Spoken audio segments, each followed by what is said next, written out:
So what's going on? Today I wanted to talk to the new shooter, the shooter who hasn't bought a gun yet, who's just thinking about getting into it, because I know that a lot of information on YouTube can be overwhelming because 9 times out of 10 you have somebody that is focused on pushing a product, sponsoring a product, or reviewing a product. And I feel like there's not many videos out there that's about to break it down like I am to you that I've seen, because I'm gonna go through the whole process like mentally, because I know what you're thinking. We all started there before, and since this video is 100% to help new shooters out, if this is something that you've been doing for a while, you might as well just skip this video unless it's, you're interested. But pretty much from this video, we're gonna touch on how to pick a gun, what caliber you should pick, brands and accessories, and I'm not gonna talk about any brand. I want you guys to decide like what you like. At the end of the day, that's very subjective, So we're gonna talk about ammo, prices, type, storage, holsters, cleaning and how often you should clean. And we're going to touch on a little bit of gun safety throughout the video, just like very basic stuff, and going to the gun range for the first time or something of that nature. So how to pick a gun. Well, I'm going to try to keep this video very short, sweet, and to the point. How do you pick a gun? Well, first you want to see a gun that you like, that feels comfortable in your hand. And I would suggest that, and by the way, always treat a gun like it is loaded. All these guns do have magazines in them. Always press check, make sure there's nothing in the barrel, ain't nothing in there, and you're good to go. But basically, you want to find a gun that is going to fit your pinky. You want to make sure that your pinky, and I will turn my glasses on so you guys can see. I guess I'll put it on the corner of the screen. You want to make sure you find a gun that your pinky fits on. Because if you can't find a gun where your pinky is fitting and your pinky is hanging out, it is not going to be, it's not going to shoot that well. And I have very big hands. That's why I went with the 45, not the 19, because as you can see, I can fit all 3 fingers in. Now there's also smaller guns, like this one. And I'm going to show you that it's empty, but I am just going to put the magazine back in just to show you guys this. But I still get 3 fingers on this. Pinky does, and look at the difference in size. So yes, there can be small guns that work as well. As long as you can get your pinky on there, you should have a good enough grip to shoot the gun. So I guess to go back over it is just find a reputable brand. You want to find a reputable brand, no like High Point or not like that. Stick with brands that are considered good quality brands in the market. Find one that fits your hand. If you do need to go smaller, so like let's say you're someone with small hands, or maybe you just don't feel that comfortable with a bigger gun, because the bigger the gun, the easier it is to shoot. So the bigger the gun, the easier it is to shoot. The smaller the gun, the harder it is to shoot. That's why this gun is actually chambered in 380, because this gun has almost no recoil. It's flat like a sewing machine. It's an awesome shooting gun. But if it was 9mm, I'm not saying it would be too much to handle, but it would be a lot spicier than you want it to be. So I would suggest, if you're going with a smaller gun because you're dead set on that and you just want a little pocket rocket, I would go with a smaller caliber, because you're most likely gonna hit more targets, and rounds on target are better than rounds off target, right? All right, let's see, what's the next topic?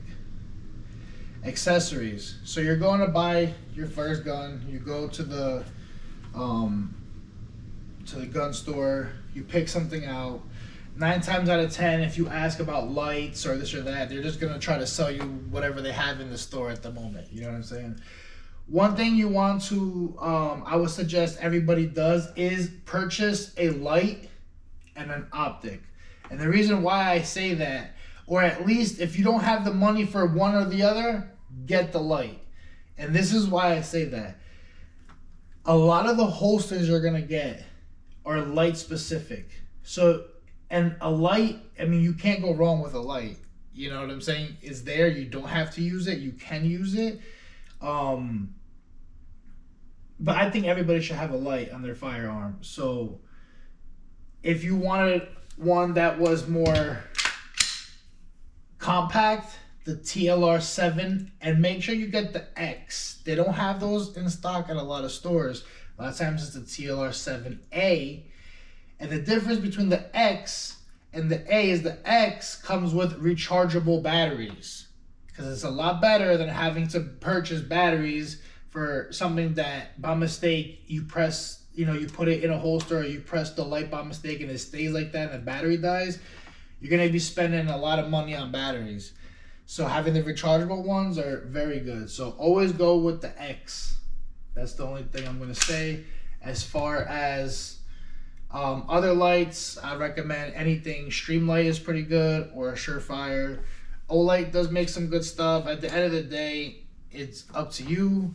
My recommendations are Streamlight and Surefire. So, pretty much you get whatever you want at that point. The holsters are going to be light specific. So once you buy a light, we'll get to holsters in a second. We'll get to the holster part in a second. But that's why I'm saying you should always get a light first in the red dot, because you need a holster, and holsters are expensive. And if you buy one for your gun without the light, you're going to need to buy a whole new holster later on when you decide to put a light on. And you're probably, even when you say you're going to keep your gun stock, I guarantee you in this day and age, you're not keeping them stock. So always plan ahead, because everything is very expensive in this hobby. Ammo. What kind of ammo should you get? Well, obviously you should have some defensive rounds. Defensive rounds that I would recommend are Liberty Ammunition. They make great defensive rounds. This probably means nothing to you right now, but this 9mm shoots at pretty much just over 2,000 feet per second, which that's like rifle territory. And not to mention, these are so light that when you buy the box, it almost feels like you're missing ammunition from it, because it's so light that it's mind-blowing, to be honest. But to me, them or Hordney, Critical Defense, you can't go wrong with those. But Liberty Ammunition, probably some of the best defensive rounds you can get. And then you want to get ammo to go to the range and train. Now, this is going to be subjective is not the word.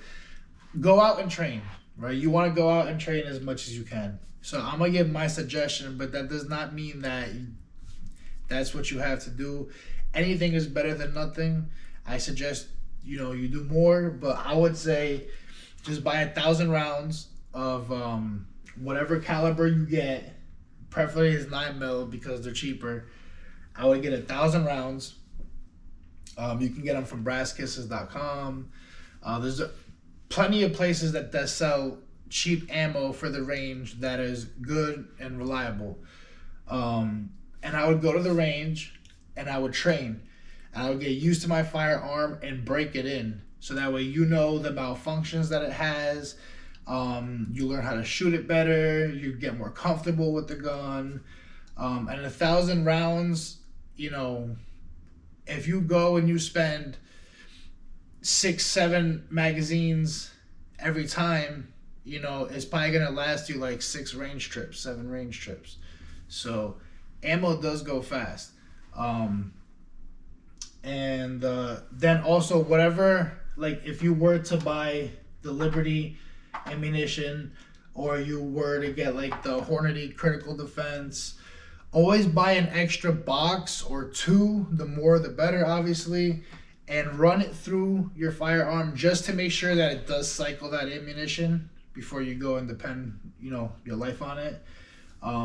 So that's very important. And then besides that, that's the ammo. Holsters. So what should you do for a holster. So there's different types of holsters. You have appendix holsters.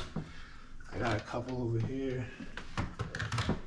Let me see. I got this one. So you have your appendix holsters, and these pretty much are gonna go on front. And it is very annoying to carry a full-size gun in one of these in front of you if you got a little extra of you, because I noticed that the skinnier the people are, the more they like carrying appendix. The bigger you are, the least you like to carry appendix.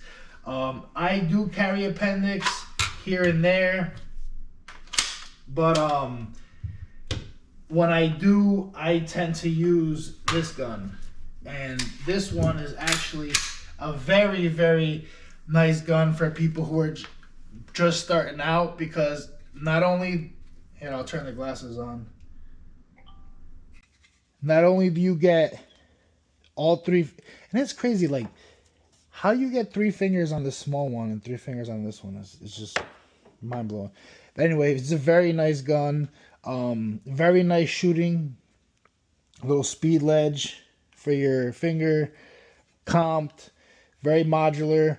The slides and grips are interchangeable. The serialized portion of this gun is the fire control unit that's inside of it. So unlike your Glocks, where this is the serialized part, is the frame, and here it is not. Very, very nice one. I really like this one a lot. And this one, I have an appendix holster for it as well, and I'll carry this sometimes. I also have this one from T-Rex Arms, and it is Alcantara on the back and the Kydex on the front, and you would wear this one at 4 o'clock, and it is very comfortable. But I will tell you one thing, training does fix it, but a lot of people like carrying appendix because you are going to be faster with your draw from appendix. It's a lot easier to just grab what's in front of you than have to turn, lift the shirt, or some people can just hook their shirt with their thumb. Anyway, appendix is faster, it's going to be faster, and that's why people like to carry appendix. But there are other ways you can do it. I also have the out the waistband holster as well. And that one is just gonna go outside. So if you live in a concealed state, and as long as your gun is covered, yes, I'm going to print a little bit, but it is very comfortable to carry it here. And sometimes I don't care if I print. But both of these holsters are from T-Rex Arms. So check them out. They make really good holsters, both of those. Then you also have your duty holster. So I would recommend finding what light that you want, finding a holster for it from a reputable brand. There is tons of them. T-Rex Arms, like I said, it is one that I like to use. Hellhound Holsters made this one. It was supposed to be for a funny build that I did, which was a Louis Vuitton build. So they made this one custom for me. But there's a lot of different places. And now we're going to transition into the duty side of things. So let's say you want to go to the range and you want to carry for open carry for how you would open carry when you go camping or fishing or hunting or anything of that nature, or whatever. You have your duty belts, and you can equip these however you want. And pretty much this one is a Safari Land holster. These are very nice. This one's actually called the Vault. Turn the glasses back on because this holds onto your gun right here. So you have 1 point of retention right here, and that's pretty much it. So this is going to be gun specific. So this one's going to work for this one right here. And this is a very, very solid holster. But it's going to be light specific. Very light specific. I mean, gun specific. I'm sorry. Gun specific, because it holds on to the gun. Next, this is a Dara holster that I kind of MacGyvered something, so it became more of a drop leg holster. Actually, no, that was with my other one. I'll get to it. It is actually the Black Hawk holster. That one's pretty cool.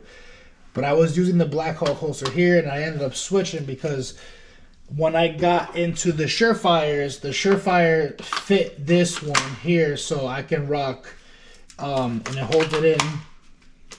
This one holds it in like that.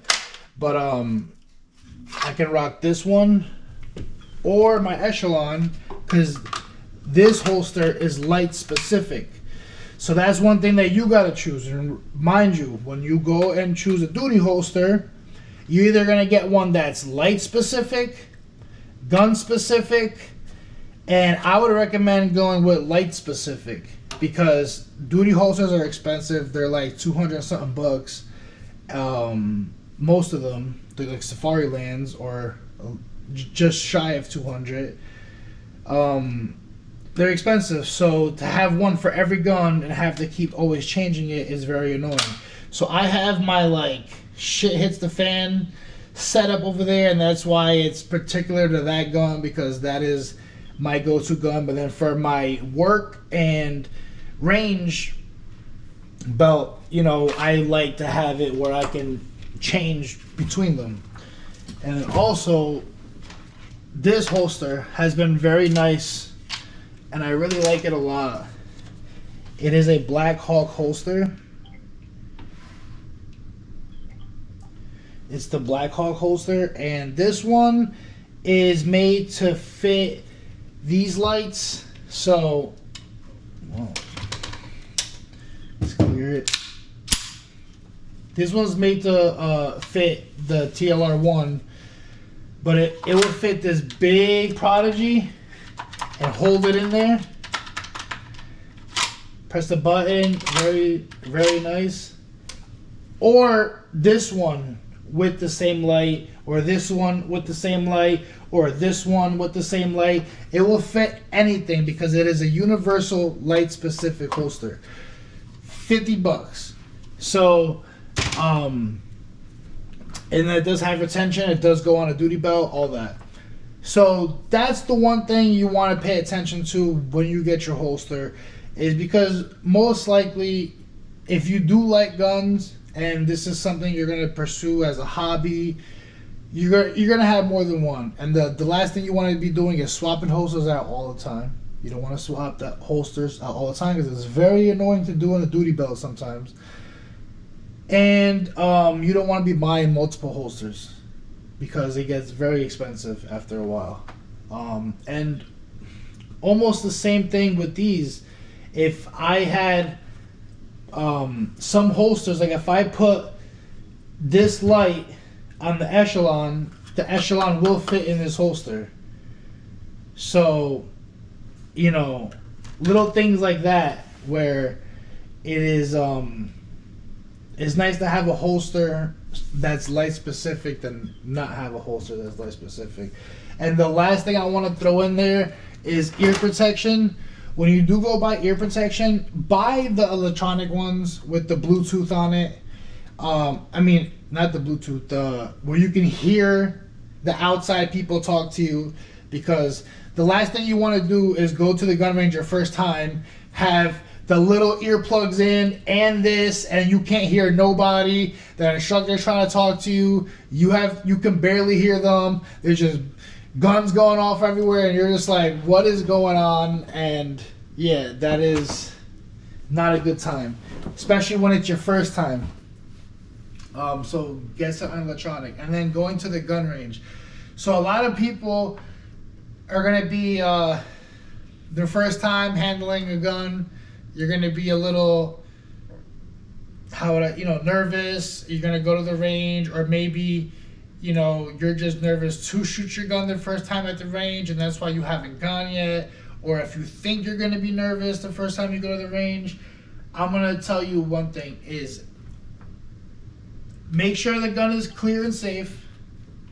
Make sure your guns are clear and safe. Always check them, and always treat every firearm that you haven't just that you were not just touching a second ago is clear. If you put the gun down and turn your head away from it and you come back to it, always make sure everything is clear, because ammo has a way to find itself into guns.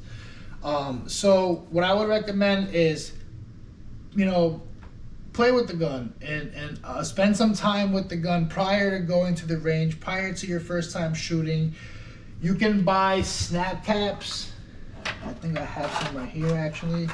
You can buy snap caps, and that's pretty much like fake ammunition. You can practice loading up your magazines. You can practice putting your magazines in the gun and then racking it, and like, I'll show you exactly what these, oh man.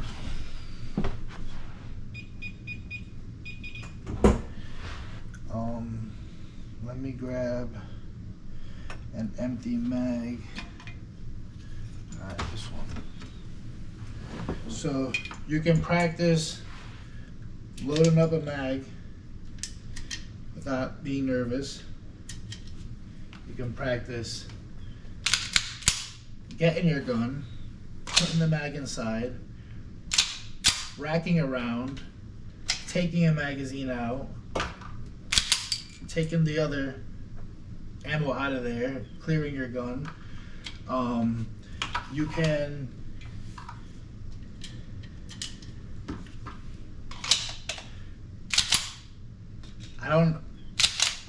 yep, there you go. You can just pretty much get used to it, get used to how it works, how it functions, not being scared of it. And then eventually you're going to not be so nervous with a gun in your hand, because especially in the beginning, having a gun in your hand and knowing you have a gun in your hand is can be pretty intimidating the first couple times. So just being used to holding it, pointing it at a safe direction, practice, dry firing at home. Dry firing is basically, it's just clear, practicing just aiming, pulling the trigger, racking it back, aiming, pulling the trigger, and you can, do it the way you would be doing it at a gun range, and just do that over and over again, and pretty much get used to the gun. So that's pretty much it. And then cleaning. So how often should you clean your guns? If you got one gun, just go ahead and clean it after the range. Just do a quick little field strip. I mean, Glocks are 2 little pins. Just clean it, put some oil on it, throw some oil on it, grab your brush, brush it down. When you want to do some deep cleans, this foul out is really good. You can just stick it in all the nooks and crannies and just blast things away. But I would suggest clean your guns after the range. If you go to the range and shoot heavy, and let's say you go to the range often, like you're going to the range every weekend or whatnot,